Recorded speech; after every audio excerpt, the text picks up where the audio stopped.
Como eu já mencionei em vários vídeos, acredito que a informação descentralizada e barata é o que vai tornar o Estado incapaz de aplicar coação sobre as pessoas. O anarcocapitalismo será a nossa organização social em breve, não porque as pessoas vão fazer uma revolução e derrubar o governo. Acho isso pouco provável porque qualquer milícia libertária, por definição, não terá uma hierarquia de comando forte. Libertários são libertários porque gostam de pensamento livre e independência. Se você juntar 100 libertários dispostos a seguir ordens cegamente, bem, boa sorte com isso. E qualquer milícia sem comando forte, que não obedeça cegamente a palavra do seu comandante em uma batalha, a torna fatalmente mais fraca militarmente que a milícia do Estado, também chamada de exército ou forças armadas. Soldados do exército podem ser comandados por seus superiores a realizar ações táticas que fatalmente resultarão na sua morte. Ainda assim obedecem, porque há todo um treinamento e condicionamento para isso. Incute-se um senso de patriotismo, de morrer pela pátria, heroísmo, esse tipo de coisa. Uma milícia libertária, por princípio, jamais poderia recorrer a tais métodos ou estaria traindo seus próprios princípios. Mas também acho que é impossível, por exemplo, eleger um presidente anarcocapitalista que irá decretar o fim do Estado. Primeiro, porque muita gente no povo gosta de ser gado. Verdade seja dita, talvez a maioria do povo prefira a escravidão estatal mesmo. Então, pouco provável um eventual candidato libertário chegar a isso. Depois porque, mesmo que chegue lá, como já expliquei, o Estado é uma máquina retroalimentada, é uma máfia. Toda a estrutura tende sempre a ações no sentido de aumentar o conforto dos seus e a sua própria força. Acho super válido elegermos políticos liberais ou libertários, porque isso dá algum conforto econômico no curto prazo. Mas certamente jamais chegaremos ao anarcocapitalismo por esse caminho. Olha o caso atual, o presidente está passando um aperto danado para dar uma liberadinha de nada no nosso direito de ter armas. O Estado já está fazendo o diabo para expulsar ele por um pequeno movimento no sentido de diminuir o poder do Estado sobre o cidadão. Imagina um presidente que decrete o fim do Estado. Totalmente impossível. Por isso, eu entendo muitos que até olham para o anarcocapitalismo e pensam, olha, pode até ser legal, mas é utópico, jamais vai acontecer. A questão é que tem sim uma forma disso acontecer. E não é nem pela luta armada, nem usando o sistema contra ele mesmo. É usando a informação e a economia. O custo de transação, ou seja, o custo de se fazer comércio com alguém, de se relacionar economicamente com alguém, já caiu muito e vai cair mais ainda, tornando inevitável que o modelo de organização do Estado fique inviável. Hoje o Estado não é mais necessário para absolutamente nada. Ele já foi necessário no passado, mas não é mais. Falei em detalhes sobre isso no vídeo Por que o Estado vai desaparecer. Mas como será que a informação atuaria para enfraquecer o Estado? Antes de continuarmos o vídeo, aproveite para curtir e se inscrever na página. Clique no sininho para ser avisado de novos vídeos. O que é a Deep Web? Antes de você ficar com a ideia errada, não será a Deep Web que vai derrubar o Estado. Ela tem apenas um pequeno papel nisso. O processo, na verdade, é muito mais amplo. Como expliquei, a redução do custo de transação se aplica a tudo. Por exemplo, por que o Uber hoje é algo viável e o táxi não é mais? O problema sempre foi o mesmo. Pessoas querem ir de um lugar A para um lugar B de carro. Existem pessoas que têm carro e estão dispostas a levar as pessoas de A até B em troca de algum dinheiro. Mas aí entra o custo de transação. A pessoa vai entrar no carro de um estranho que ela não conhece? Quem garante que ela não vai ser atacada? Como saber se o carro contém um nível mínimo de segurança? Como negociar um valor justo antes de fechar o negócio? E se a pessoa não pagar? O motorista vai colocar qualquer pessoa no carro dele? E se o passageiro atacar o motorista? Todo esse conjunto de riscos é o chamado custo de transação. Como esses problemas eram resolvidos na era sem informação, ou seja, com informação cara e de difícil acesso? Uma terceira parte confiável, o governo. Tanto passageiros quanto taxistas, assume-se, confiam no governo. Esse registrava os taxistas, verificava se os carros têm um nível de segurança adequado, garantia que são pessoas honestas dirigindo os carros e então emitia licença para eles poderem prestar o serviço, de forma que a pessoa poderia pegar um táxi e ter certeza que não está entrando no carro de um maluco. Não precisa de negociação antes porque o valor valor já é estabelecido pelo governo, que ele emitiu uma tabela de valores para taxistas, conforme uma regra qualquer lá, normalmente envolvendo um taxímetro. E se a pessoa não pagar pela corrida, o taxista pode sempre chamar a polícia ou então entrar na justiça. Como esses mesmos problemas são resolvidos na época da informação rápida e barata, um aplicativo registra condutores sem qualquer teste prévio. Na prática é isso que acontece, você sabe, né? Mas esses condutores agora têm uma nota dada pelo aplicativo. Você pode recusar um condutor se a nota dele for muito baixa, ou se ele estiver guiando Uber há pouco tempo. No final da corrida, você dá uma nota para ele. Se você não foi bem atendido, diminui a nota do taxista. Um cálculo feito com base em oferta e demanda, mais a quantidade de tráfego no trajeto, oferece um preço muito mais justo do que o taxímetro do governo. Existe mais informação para prever o custo agora. E da mesma forma, não é necessário negociar nada. Se o passageiro não pagar pela corrida, o aplicativo também mantém uma nota sobre o passageiro. Se é a primeira vez que você está usando um Uber, o motorista é avisado disso. E ele também pode recusar a corrida com base nesse risco. Qual a grande diferença aí, você pode pensar? No primeiro caso, eu confiava no governo. No segundo caso, eu confio no Uber. Existem duas grandes diferenças aí. Primeiro que, enquanto o governo é monopolista, só tem um governo, o Uber não é. Você tem a Lyft, tem a Cabify, tem a 99 Pop. E além disso, você não confia propriamente no aplicativo, você confia na estrelinha do cara. O Uber, é verdade, ainda tem uma empresa por trás, mas requer um número de pessoas para operar muito, mas muito melhor que todas as pessoas envolvidas em licenciamento de táxi de todas as prefeituras do Brasil. Já pensou isso? Além disso, é muito simples conceber um modelo de negócio do Uber totalmente definido por um conjunto de regras fixas, um smart contract numa blockchain, sem precisar de nenhum funcionário. Você acredita no sistema, não nas pessoas. Mas, de novo, isso é só um exemplo de uma tendência que acontece com dezenas de coisas. E um ponto importante disso é como a informação atua no comércio em geral.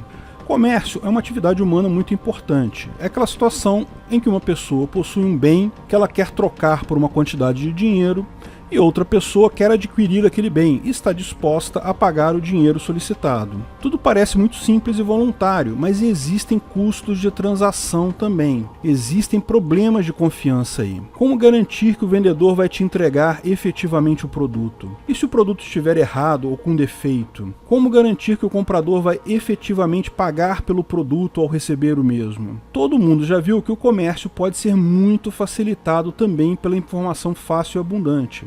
Comprar coisas na internet é uma tendência irreversível, porque a chance de você achar alguma coisa que você queira exatamente do jeito que você quer por um preço bom é muito maior lá, uma vez que você pode consultar em minutos centenas de lojas. E aqui também a saída do papel do governo como garantidor disso em favor de empresas privadas já aconteceu. Quando você compra no Mercado Livre, muita chance da outra pessoa não ter um alvará do governo, nem ser uma loja formal. Você está confiando no sistema de pontos do Mercado Livre. Mas eles também têm um outro mecanismo de confiança que é o chamado Mercado Pago. Você paga para o Mercado Pago, que vai avisar ao vendedor que você pagou, daí o vendedor manda o produto para você. Se você não receber o produto ou se houver algum problema com esse produto, eles devolvem o seu dinheiro. Ou seja, em tese, hoje você não precisa de alvará do governo para absolutamente nada. Mas existe uma questão aí. O governo, embora não tenha mais qualquer papel no comércio ou em serviços de forma geral,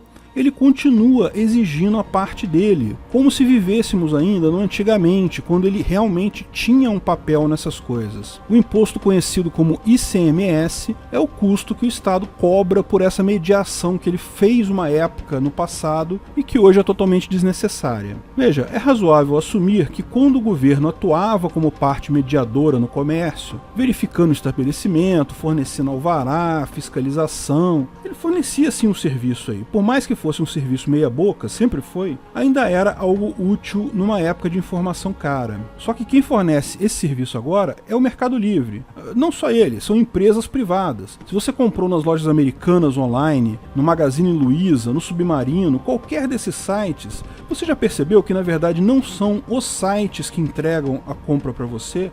Você compra de parceiros das lojas. Eles têm um mecanismo similar ao Mercado Pago para garantir a idoneidade e o valor da marca que eles têm. Mas eles só vendem isso, o suporte à venda segura. Você compra diretamente do fabricante ou de algum parceiro intermediário. Todo o processo é feito por esses parceiros.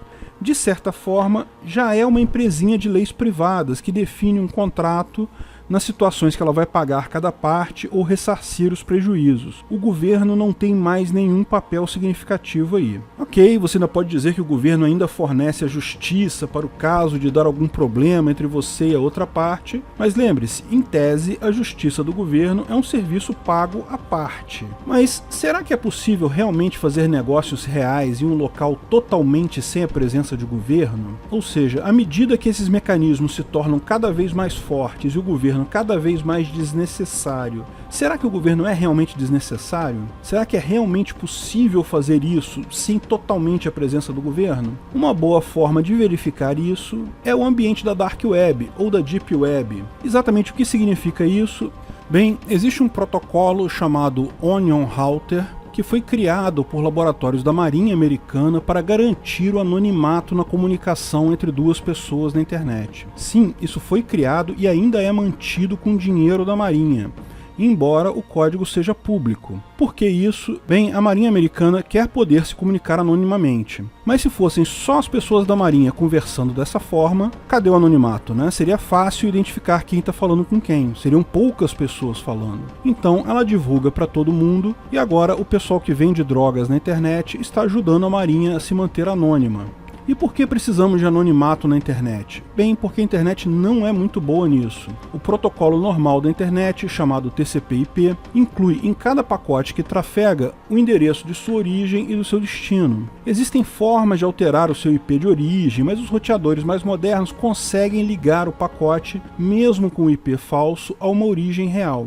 Então, se você for fazer uma compra na internet, qualquer ação que você faça na internet de fato, o seu provedor da internet, seja celular, ou seja a TIM, a Claro, ou então a NET, a Velox, seja qual for o seu provedor de internet, ele sabe de onde vem cada pacote. Então, se você fizer uma operação indevida, um ataque, por exemplo, e o governo quiser identificar quem fez o ataque, tudo que ele precisa fazer é obter uma ordem judicial e a empresa de telefonia vai investigar e chegar no seu computador. Mesmo que você use uma conexão pública, eles vão ter a informação do momento que você estava usando e se houver registros com câmeras e coisa e tal, eles podem identificar você. Pois bem, embora o protocolo Tor funcione sobre o TCP/IP, ele usa um conjunto de cascas de forma a impossibilitar o rastreamento. Justamente por ser feito em várias cascas, ele é chamado de Onion Router, ou protocolo de roteamento cebola. Tor vem de The Onion Router. O mecanismo é mais ou menos assim, você precisa usar o navegador Tor para acessar determinados sites que requerem esse protocolo.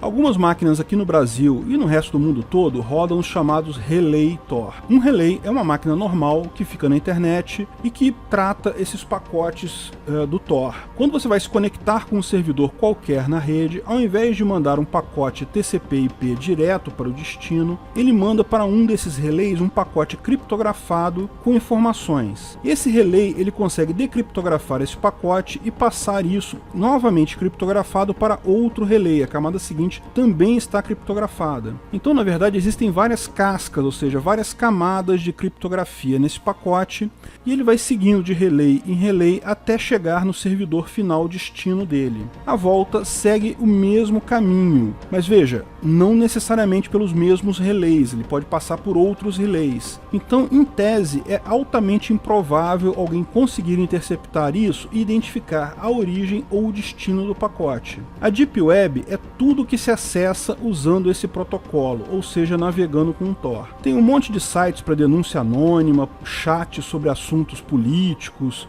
em países ditatoriais e muito mais coisa lá. Mas lógico, além disso, existem sites para os mais diversos tipos de atividades criminosas, tais como venda de drogas, contratação de crimes, pedofilia e muito mais. Essa parte ilegal da Deep Web é a chamada Dark Web. Vamos fazer uma experiência puramente teórica nisso? Olha, lembrem-se que adquirir produtos na Dark Web é algo ilegal, portanto não se deve fazer isso. Mas para efeito de experiência, do nosso exercício mental de como isso funcionaria no futuro, é importante a gente ver como essas pessoas agem na Dark Web, ou seja, você tem o mesmo custo de transação lá. A pessoa que vai comprar a droga do traficante online, ela precisa saber se vai receber a droga, se o traficante é confiável. O traficante também precisa saber se ele pode entregar a droga e vai receber o dinheiro. Como esses sites que funcionam no ambiente totalmente fora do governo conseguem se manter viáveis? A primeira coisa que a gente deve lembrar é que a Dark Web é um lugar que se deve se tomar cuidado. A primeira coisa a se fazer é instalar uma máquina virtual para isso. Existem uma série de motivos pelos quais você não deve usar isso na sua máquina real diretamente. Primeiro, que você pode cair em algum site perigoso com um ataque, um atacante pode identificar a sua máquina, e também, se você tiver desconfiança que a sua identidade foi comprometida, é sempre mais rápido apagar uma máquina virtual e fazer uma nova do que apagar a sua máquina real. A recomendação é usar uma distribuição do Linux chamada Tails. Então, para isso, você vai baixar a ISO do Tails. Note que essa opção aqui embaixo no site. Vou baixar aqui, isso leva um tempo relativamente grande. Você vai precisar também do VirtualBox, que é um serviço de máquina virtual da Oracle.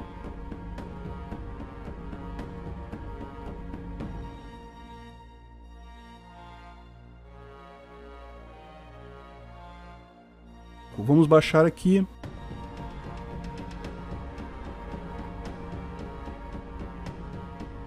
O VirtualBox já baixou, ele é bem mais rápido, é bem menor. Vou fazer a instalação aqui, a instalação é padrão do Windows, não tem segredo.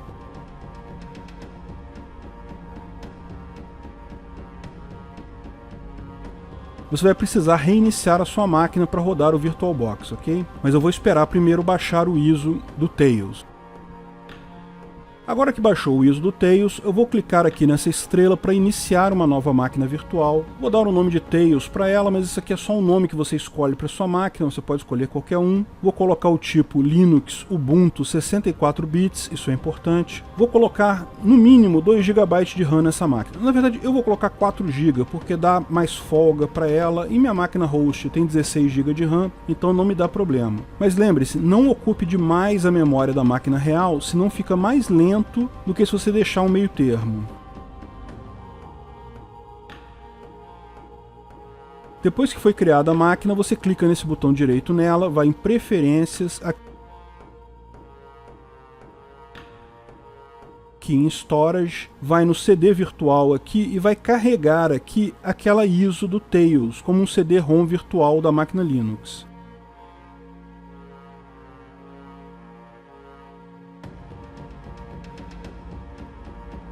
Agora clicamos 2 vezes para executar a máquina e ela vai instalar o Tails. É um processo que demora um pouquinho, levou uns 10 minutos aqui. Eu vou cortar o vídeo, tá? Como eu cortei no download também, para não ficar muito tedioso tudo isso. Vou escolher a língua aqui, não tem português do Brasil, mas tem português de Portugal, se você achar melhor.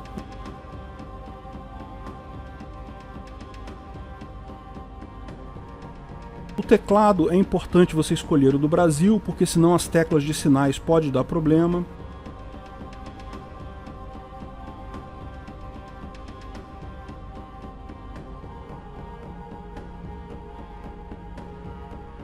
Ok, quando terminou aqui, você já encontra o Tor Browser, ou seja, o navegador para Deep Web está aqui. Bom, eu vou mostrar só o básico do básico da proteção para vocês. Ah, sim, é conveniente você não expandir o tamanho do Tor Browser, porque o tamanho da janela dele permite que algumas pessoas identifiquem a sua máquina. Mas é desnecessário explicar que o protocolo Tor é bem seguro. Sempre que você vê polícia derrubando esses sites da Deep Web, o caminho deles é um só: se fazer passar por um usuário, por um cliente, ganhar confiança e ir levantando informações. Por esse motivo, muito site é refratário a usuários novos. Você vai levar um tempo até conhecer tudo lá. Recomendo passar algum tempo no Reddit/r/onions, que tem informações sobre sites e coisa de lá. A maior parte do papo é inócuo, mas de vez em quando alguém posta alguma coisa relevante, algum link, alguma informação. Se você quiser tirar onda com alguém, procure The Hidden Wiki no Tor, ou a Wiki Escondida.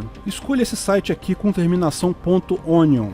significa que é um site só acessível com o Tor. Essa página tem uma lista de links para todo tipo de coisa, mas um aviso, a maior parte desses sites aí é scam, e os que não são scam são sites antigos que não vão abrir. Veja que o nome dos sites na Deep Web é sempre um conjunto de letras e números com a terminação .onion. Pode ser que alguma coisa aí seja real, e-mail, chat, mas eu não confiaria. Vou tentar abrir alguns aqui para ver se a gente consegue ver alguma coisa. Mas mesmo que abra, eu não confio. Lembre-se que nada é confiável aqui. Será que num ambiente em que não há governo, ninguém controlando quem pode abrir ou não um site, é possível haver comércio honesto? Se você compra uma coisa dessa aqui, você vai entrar na justiça contra quem? Nem a polícia consegue achar o lugar de onde vem essa página. É o ancapistão na prática. E qual a saída? Sites de referência para sites de venda. Você encontra isso nos grupos de discussão. É importante ver lá quais são os sites confiáveis com base em informações de outros usuários. E lembre-se, é importante ver se o usuário é um usuário antigo que já tem muitas participações no fórum, usuários que acabaram de entrar no fórum, lógico, avaliações deles são sempre suspeitas. É a mesma solução do Bitrated. Um usuário confirma o outro, de forma que você consegue formar, do nada, um sistema de referência mútua e saber se um site é realmente confiável com base na história passada dele. E o que isso acaba por gerar? Um mercado altamente eficiente, com preços baixos e uma grande qualidade no atendimento. Ainda é um mercado muito restrito, porque polícias do mundo todo adoram abusar do sistema. Muitos desses sites são feitos até por polícias internacionais, é o que se diz. Mas um sistema de referências isentos pode fornecer mecanismo necessário para o funcionamento do comércio sem qualquer tipo de força policial ou legal coercitiva. Um outro ponto importante aqui é a questão do Bitcoin, que ainda é a moeda mais usada aqui. É um problema porque o Bitcoin pode ser rastreado. Ele não é uma moeda com controles de privacidade. Existem moedas como a Monero que permite manter algum grau de anonimato entre as partes, mas o Bitcoin não tem isso. Embora a polícia não consiga ligar você à sua carteira, ela sabe que você usou uma carteira para comprar a coisa X na loja Y. Então eles podem talvez conseguir chegar até você.